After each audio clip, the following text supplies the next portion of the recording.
So hi, welcome to the Good Noise Podcast. I'm Shane. I'm Glory. And we're here with Brian from the Somerset. And we're asking some questions today about the upcoming album Blossom. So congrats on that, by the way. How do you feel about the response to the announcement so far? The response has been great. It's easy to keep the bar pretty low when you didn't think you'd ever get to do it again. So I think maybe a silver lining of the pandemic is that we were in Arizona and we made some music for fun. So all of this was a byproduct of us just having fun making music together again, like we did when we were teenagers. And so the fact that people like it at all is incredible. And the fact is, I think we're just really happy that we are getting to make music. So anything that happens is an absolute blessing. Hell yeah. This record is so good. So fucking catchy. Thank you. Yeah, I can't praise it enough. It's immaculate. Thank you. Wow. Okay, thanks, guys. There's more where that comes from. We're going to put out a second half of it sometime at the top of the year. Only reason I don't know the day is because we haven't finished it yet. So is that why you decided to go two-part, is because like you guys just wanted to get a body of work out kind of thing? I think it was a few different reasons. One of them being, I just don't think we had quite as many songs as we wanted to have by this point after having making music for about a year. The four of us all are working on the best part about kind of getting to do the Somerset again is that unlike when we were younger and the Somerset was the only thing that defined us individually, we all have enough going on outside of the band now that when we get to come together, it's really rewarding and it's this great sort of respite from all the other work we do. But we're all pretty busy even outside of the Somerset. So we didn't have as much time in the last year to make quite as many songs as we thought, but we knew that this 7 and 8, the intro track, we were really proud of, and we wanted to at least get these out. We didn't want to wait any longer. And then also it's a really interesting time in the music industry where it's kind of the Wild West out there and there aren't really any rules. And we kind of had this idea, I think, taking a bit out of the page from like television streaming, where we're like, what if we, not 2 different EPs, but what if we release an album in 2 parts? And then like taking a page out of like Stranger Things or Ozark and those kind of, just to keep the conversation going and still make the conversation about one piece of work, but kind of, we live in this age where people listen to an album for a month and then they move on. That's just is what it is. So we're trying to figure out how to keep the conversation going longer while still getting to work on more music, all in this sort of Blossom era that we're calling it. And I guess what makes it a little different than just 2 different EPs is like this time next year on Spotify, instead of it being Blossom Part 1 and Blossom Part 2, it'll self-populate. So it'll just look like one 16-song album this time next year. It'll just sort of fill itself out. I think it's really cool that you can do that. I think it's hopefully a really interesting way to keep the conversation going longer.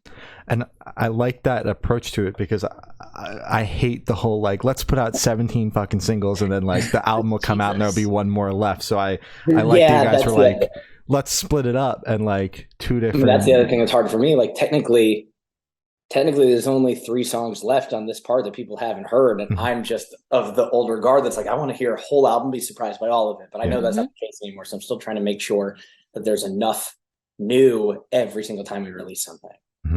And then on the topic of singles, Street Lightning was the song that you guys like came back with the lead single. What was like kind of the decision behind that? Like that being the first single that people heard? It was a decision we spent a lot of time with. Like we sort of psychoanalyzed every song we had and tried to figure out which one was the best fit. I think thematically, I really wanted to put Back Together out first. Even though it was really on the nose, I think it was just one of those songs that like I couldn't write it again if I tried. It was just honest and straight to the point. But then we had a conversation as a band where I think everybody really wanted to put something out that represented a full band, and that was also fun and up tempo and more reminiscent of like our earlier stuff that was just alive and full of energy. And I understood the other side of that, even though like my heart really wanted to put up Back Together just because of what it said. And then we tried out, we kind of like thought about a few other songs we were working with. And Street Lightning just proved to be the one that was like, this, I think, says who we are. It's a continuation of Stories from Monday. It says exactly who we are now. I'm really proud of the recording. And it was also the first thing, it was kind of behind the scenes. It was the reason our band got back together in the first place. So even though it wasn't thematically about it, without street lighting is the reason that like it all happened. So. Wow, So sick. That's awesome. It's perfect. So is there any meaning behind the album title or cover art? The title, yes, in the short sense. I think we were floating around a few different ideas, and Blossom was the one that kind of stuck the longest. I remember actually, I think John said the idea a year ago. And just by definition, Blossom is the idea of people. For us, it's just, we took 5 years apart. We've all grown into very different people. I think we've really come into form of who we are individually, not just as the Somerset, but what our lives are like outside of this thing. I think we're all finally fully realized human beings. And Blossom represents to me the growth and the becoming of something new and the becoming of something full and complete. The artwork, John and his boyfriend actually took that photo and made the artwork, which was really special because we've never done that. We've never had an artwork that was actually something that we tried out a few different things from some other artists and nothing really fit. And they just took this photo and did a little Photoshop, and it just seemed to represent. I was like, I just love the idea that it was made by us also. Yeah. That's so sick. I love that. So can you tell us a little bit about your writing process for this album? Writing process for this album, it's varied because all the songs are a little different. For Street Lighting, for example, I wrote that in sort of the middle of 2020, before we were even having a conversation about being a band again. When the pandemic started and LA went into lockdown, I went back to Arizona and thought I was going to stay for a few weeks, and ended up staying for about a year, living in my high teenage bedroom at 32 years old, just hanging out at home with my parents for like a year. But there was something really rewarding about being back in the place where we wrote like She's Got the Rhythm and songs from our first EP like 16 years ago. Because, and also I think just at the time, being able to slow down and take a deep breath allowed me to just pick up a guitar and write a song like I was a teenager. There were no rules. There were no, like, is this going to work? Are people going to like it? It was just sort of this nonsensical approach to just writing something that I thought sounded cool. We weren't talking about getting the Somerset back together, so I didn't really know what to do with it. But at the same time, Steven had just moved back to Arizona, and I didn't really know anyone else there. So him and I were kind of like rekindling a friendship and hanging out with each other, and both sort of flirting around the idea of like trying to figure out how to ask the other one if we wanted to make music. We hadn't done it in 6 or 7 years. Mm-hmm. Yeah. And one night he kind of texted me talking about some old songs of ours and like the writing process. And then just kind of asked, he's like, I have some tracks I've been working on. Would you want to write on any of these? Not even necessarily for the Somerset. And then I sent him just a voice note on my iPhone of me playing Street Lighting on guitar. He brought the song to life, and then we sent it to Jess and John to see if we wanted to do this again. And they were both, John cried. John was like, yes. John cried. And I have screenshots of Jess's reaction that I hold for blackmail purposes at all times. Oh, I hope she was excited too. She was very excited. No, she was very, very excited. Okay, good. But that one's different. There's also a handful of songs, and then Back Together. I was shortly after when we kind of had when we decided we were going to make music again and start getting in the studio together again as a band. Back Together happened really fast. Again, one night, just me by myself in my teenage bedroom, sort of almost like a sequel to how I wrote Figure Me Out many years ago. I realized that like when we had gotten the band back together, there was a lot I needed to say or get off my chest. And it's sort of apologetically to the way some of it was handled when we broke up, to who I was now as a human being, and just sort of, at least for me, like put a bow on it and figure out how to make it say that I'm really proud of the band that we've been in and really excited to get to do this all over again. So I wrote that one sort of shortly after, but then for the first time in a long time, songs like Teenagers and Famous, which you'll hear, that's not quite out yet. Like, these are songs that we wrote just us, like a band, like we were just set up like a band like we did 15 years ago before we kind of really learned anything about the craft of songwriting and co-writing with other collaborators and whatnot. And then there's a couple songs on the album like Hard Candy and My Own Medicine that we co-wrote with some friends who are other songwriters, just because that's a lot of what John and Steven and myself have all been kind of doing behind the scenes outside of the summer set. It's just co-writing with other songwriters.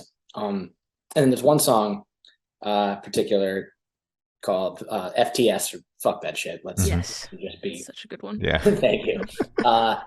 That song was something we wrote 8 years ago and never did anything with. Wow. And it just kind of kept creeping back up to the surface of like, this song needs to go out. And I'm really excited about that song. I think people are going to be really surprised at the kind of song that is and how fun it is.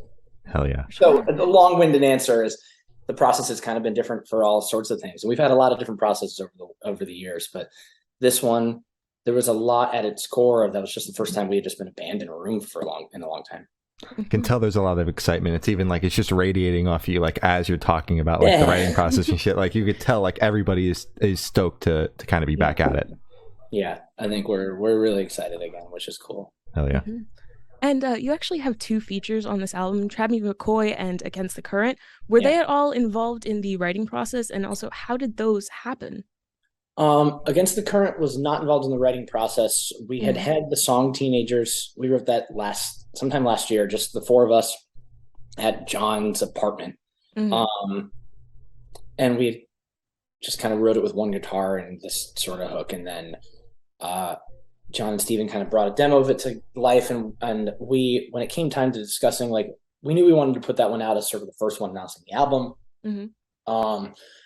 We were very interested in getting a feature. We haven't done a ton of those in the past. And I think it's really exciting in the sort of state of Spotify and the music industry to see how easy it is and how beneficial it is to like collaborate on songs with other artists and sort of use each other's platforms. So we wanted to get somebody on it, preferably a girl, and have a different point of view of the song to kind of sort of juxtapose the sort of nostalgia of it. And Jess reached out to Chrissy and she was like, absolutely. And we did it and it was great.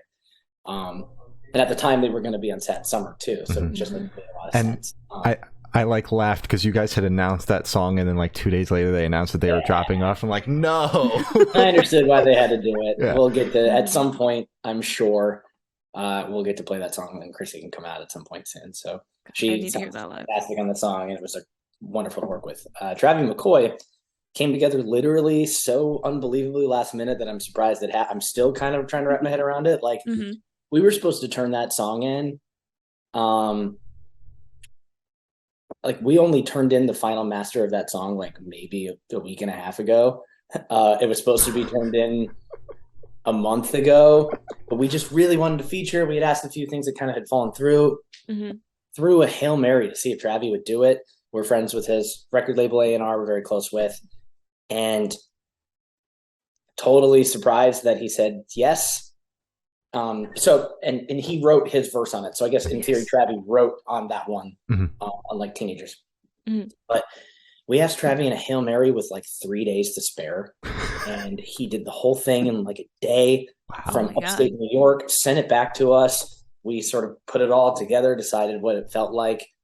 I'm so excited about it. And so the minute he comes in, he's like, it's Travis. And the whole song for me. But that one, I don't know how that one, I'm still kind of in shock that happened because we did not have an idea, but we knew that was a very different kind of song for us. And we wanted to just bring another artist on it and sort of put it all together with a different sort of feel. And I still kind of can't believe Travis said yes, but he did. So every single artist that we've spoken to that has had a Travis feature, it feels like it's kind of his brand to just like it's down to the wire, it's last minute, it's doing like 12 hours, and like he throws you a Hail Mary and it fucking bangs every single time. That was the problem. That's straight up. We were like, we have to turn this in tomorrow. We're getting him on this song. The deal is done. What happens if he sends something terrible? Yeah. And he sent something so good that I just like looked at John on the bus, and we were at 3 days left. We were on tour still, and we had a few days left. So we like we edited and put that all together just like on our bus. And wow. I remember looking at John just being like, I can't believe how good this is. especially because I was so afraid it wasn't going to work. And he brought so much of a different,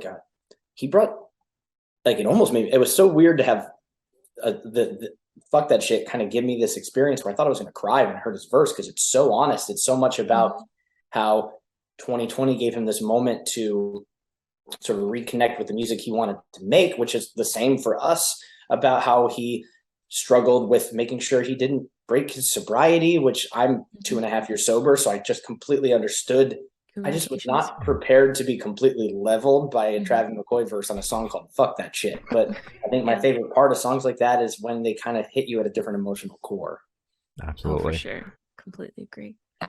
So what song off this album took the longest to write, start to finish, and which one is your personal favorite? Sorry, I missed the beginning of the question. What was it? What'd you say? What song off this album took the longest to write, start to finish, and which one's your personal favorite? Well, I guess, theoretically, Fuck That Shit took from the day we started it to Travis giving us his verse took 8 years. Yeah. Which is a new record for the Somerset. But at the same time, like, technically the name, like Street Lightning, even though I didn't try to write it, I had the voice, or I had the title saved in my notepad on my phone for like 5 or 6 years, because straight up, this sounds so stupid, but I was walking in LA near my old apartment, and near where a lot of the power lines are these little manholes that say Street Lighting, high voltage. And I just misread it. I thought it said Street Lightning. It said Street Lighting. I was like, oh, Street Lightning, that would be cool. And it sat on my notepad for years. I didn't touch it though until 2020. Yeah. So, and then when I actually sat down to write the song, it was really quick, but the idea was marinating for a while. And as far as favorite, it's got to be Back Together, only because I just don't know if I could ever. It sounds like a miracle to me. I don't know that songs like that I really cherish, because they are sort of this level of honesty that you can't fake it and you can't really recreate. So that song means the most to me. I think as far as like overall record and recording, Street Lightning is the one I'm most proud of as a representation of what the Somerset is today. Yeah, I would say it's probably those two. But then, like, I'm really curious to see, I don't know when technically this is coming out, but Fuck That Shit comes out next Friday, and I'm very curious to see how the response is. This will come out like next week, but before that track is out, most likely. Cool. Oh, that's safe. We're announcing it today, so okay. All right. Cool. That's whatever. good. Also, if I just accidentally blew it, I don't care. Fair enough. People are gonna love it, by the way. Thanks. Love it. So I know the album isn't fully realized yet, but for the first part, how'd the track list kind of come about? Did you guys write the opener be the opener, closer be a closer, shuffle around, see what fits? What was that process like? It was pretty apparent that Street Lightning was going to open and Back Together was going to be the closer. I call Street Lightning the opener. I realized there is like a minute-long instrumental track that opens it called The Color of Everything, but to me, The Color of Everything and Street Lightning are one sort of piece. So we always knew Street Lightning was going to be the opener. It just feels like the beginning of something. It always has to me. It feels so introductory. As far as the rest of it, we shuffled quite a bit. We knew at the time we wanted Teenagers to be on the front half and Fuck That Shit to be in the middle. We had already had the track listing done before Travi showed up on it anyway. And then I think also just thematically, it has this, you can sort of feel the growing, you can just sort of feel the growing up between, My Own Medicine is very much about a younger version of myself who was making the same mistakes over and over again and not really learning from them. Famous is a little bit about sort of the last hurrah before finally learning how to let go of some of those things. And then Back Together is just us literally, as self-explanatory. So I think you can analyze it that way, but I think it just also felt good in the order that it's in. Hell yeah. For sure. I think track listing is a dying art, and I care a lot about it. So. Oh, yes, it really is. It really is. So would you be able to tell us where Headspace is at while you were creating this record? It's a little all over the place. I think, like I was saying, like when I wrote Street Lightning, there was no record. So it was just, I'm in my teenage bedroom and I want to write a song that makes me feel like I'm 17 again, like when we first started this. And that's how In Street Lightning was born. the headspace shifted when we decided we were going to get the band back together and not tell anybody. I realized I had a lot to say about the topic and a lot to get off my chest, and that's how Back Together was born. As far as songs like Hard Candy didn't really have a headspace. We wrote it with a friend, and it was one of those ones I really love where we didn't know what the song was about until all of a sudden it was like we were halfway into the thing. It was just a byproduct of a real co-write with a friend of ours where we had kind of already had the music track, and it just kind of was, it figured itself out on the way. Fuck that shit.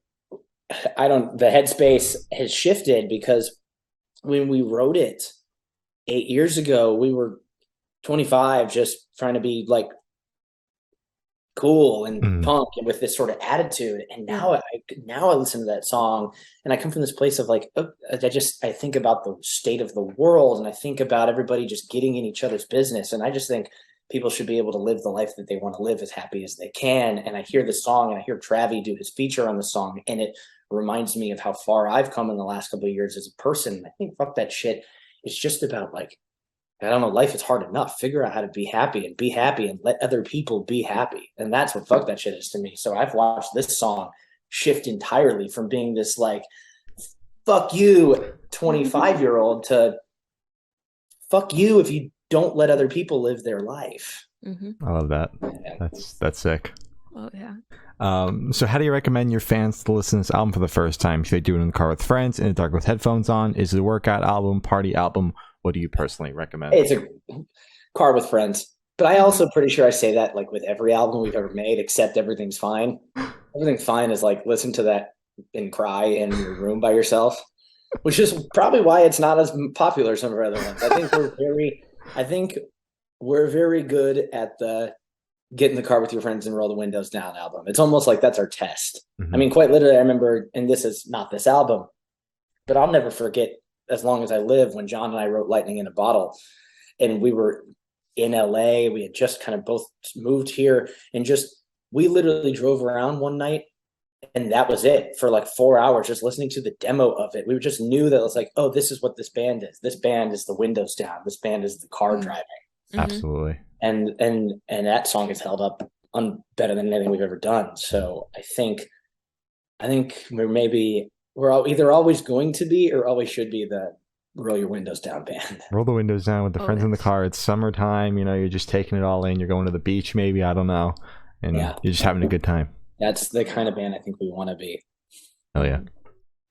So this one should be super, super quick. Off the top of your head, I want you to describe this album for new listeners in 3 words. No more, no less. Growth, which is a boring word, but I think it really explains what it is. Energetic. Okay. Nostalgia. That's good. Yeah. Good answer. Perfect. I could have done better than that, but that's what it is. We put you on the spot. Your head. Yeah. Exactly. I could have done better. It's okay. So in that same train of thought, is there a certain feeling or emotion you want listeners to have while going through the album? I think I want people to listen to the album, like I said, in the car with their friends down. I want them to be able to look around at their surroundings and recognize how far they've come as a human being, and that there's always room to grow, and that you're exactly where you need to be, and that this is just a moment of your life that is as important as any other one. Oh, that's perfect. That's really good. Better than my growth alive nostalgia answer, that's for sure. So, can't win them all. Yeah, it's all good. It's all good. So what is your favorite? Sound good when you say growth alive nostalgia. Yeah, but it was off the top of your head, so we can't really like blame you. Yeah, you should let Kaylee know to put it in the next press release. Ooh, yeah, probably will. Probably. I'm also pretty sure I answered that question for her with better words and forgot them. So we're just going to caffeinated. That's what the album is. Oh, there you go. There you go. So what is your favorite memory that you made while creating this album? I have to go with the first. I still vividly remember the first weekend. So like I said, Steven and I kind of made most of Street Lightning, showed it to everybody, and then we had a conversation of like, let's do this. This is let's make music again. Let's not tell anybody, and let's just see what happens. And And at the time I was living in Arizona, Steven was in Arizona, Jess and John were in LA. So we made a plan to just spend a weekend in Arizona, not telling anybody, and just like trying to make a couple songs and see what comes out of it. And I'll never really forget the moment where everybody got there. We were all kind of in the same room. It had been a really long time since we were all in the same room with the intention of making music together, let alone, I can't know. We've certainly all been in the same room, or I've been in the last few years, like seeing John and Steven here and there. Jess and I have hung out quite a bit, but all four of us at once with the idea that we were going to make some music together hadn't happened in a long time. So it was kind of an out of body experience. And then we ended up writing Famous that day. So pretty excited that song is on the album and that it wasn't overlooked. It's very easy to forget the first ones you do because you go on and just move on to other songs. But so that's probably my favorite memory of the actual making of it experience. Hell yeah. Love that.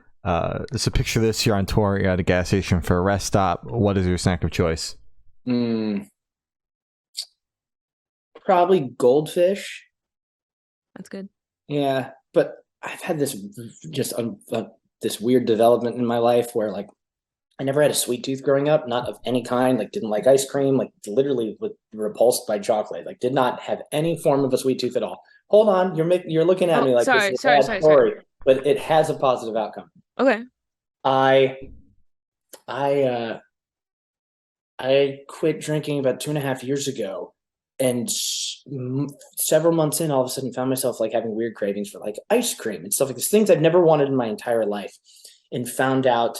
And I remember being on Instagram or something like that and saying something about it, and found out from like a lot of other people that I've known here and there who've either gotten sober or have given up drinking for a temporary amount of time, that it is actually very common.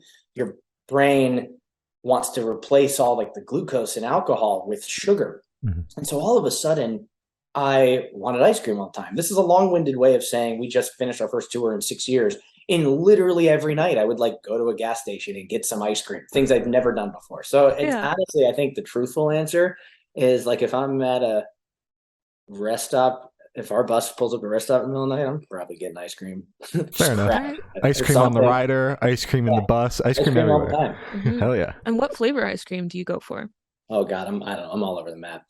I mean, I can't get this this is not a truck stop ice cream, but if I have my choice, Ben and Jerry's makes an entire line of non-dairy ice creams now, of them, like fish food and non-dairy, and I'm all in. Oh, for sure. I'm all in. Oh yeah. Love that.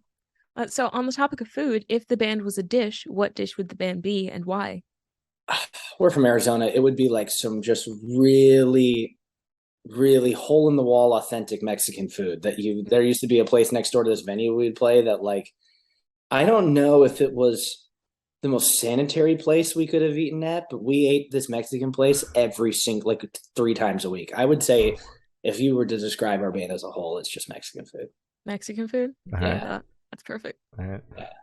So for the last couple of questions, we're going to shift completely away from music and go straight to death row. Boom. So if you're on death row, what would your last meal be with a drink?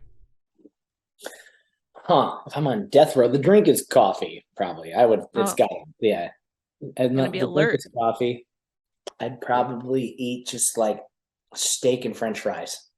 That's not going to go well with the coffee. Can I have the coffee first and then just like hang out for a little bit and then eat the steak frites? Sure. Yeah. Okay. That's probably the answer. All right. I'm on death row. Or maybe it's or maybe it's just ice cream and coffee at the same time. Oh, that's actually like a dessert. I think it's French. Yeah. Yeah, there you go. That's fancy. All right. Things that the listener doesn't need to know that I know for some reason. We're all learning things. I had no idea that was the thing. I knew there was coffee ice cream, but that was about it. Oh, come on, Shane. So there's coffee ice cream, but then also if you put like a scoop of ice cream in a coffee or or an espresso, they call it an affogato. Yes. Interesting. It's delicious. Learn something new every day.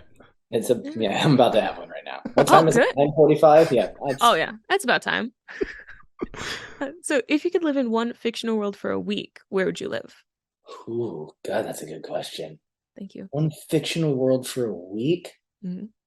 First place that came to mind was Hogwarts, which kind of catches me by surprise, but I feel like it'd be pretty fun to live there for a week. So maybe I'm going to go with that. Yeah. What house are you? Gryffindor. Gryffindor. That's fair. I've taken the house test. Thought it'd be cool to be like Slytherin. I'm totally not a Slytherin. No. I learned very quickly that I'm not a Slytherin. Yeah, the test don't lie, man. Yeah, Exactly.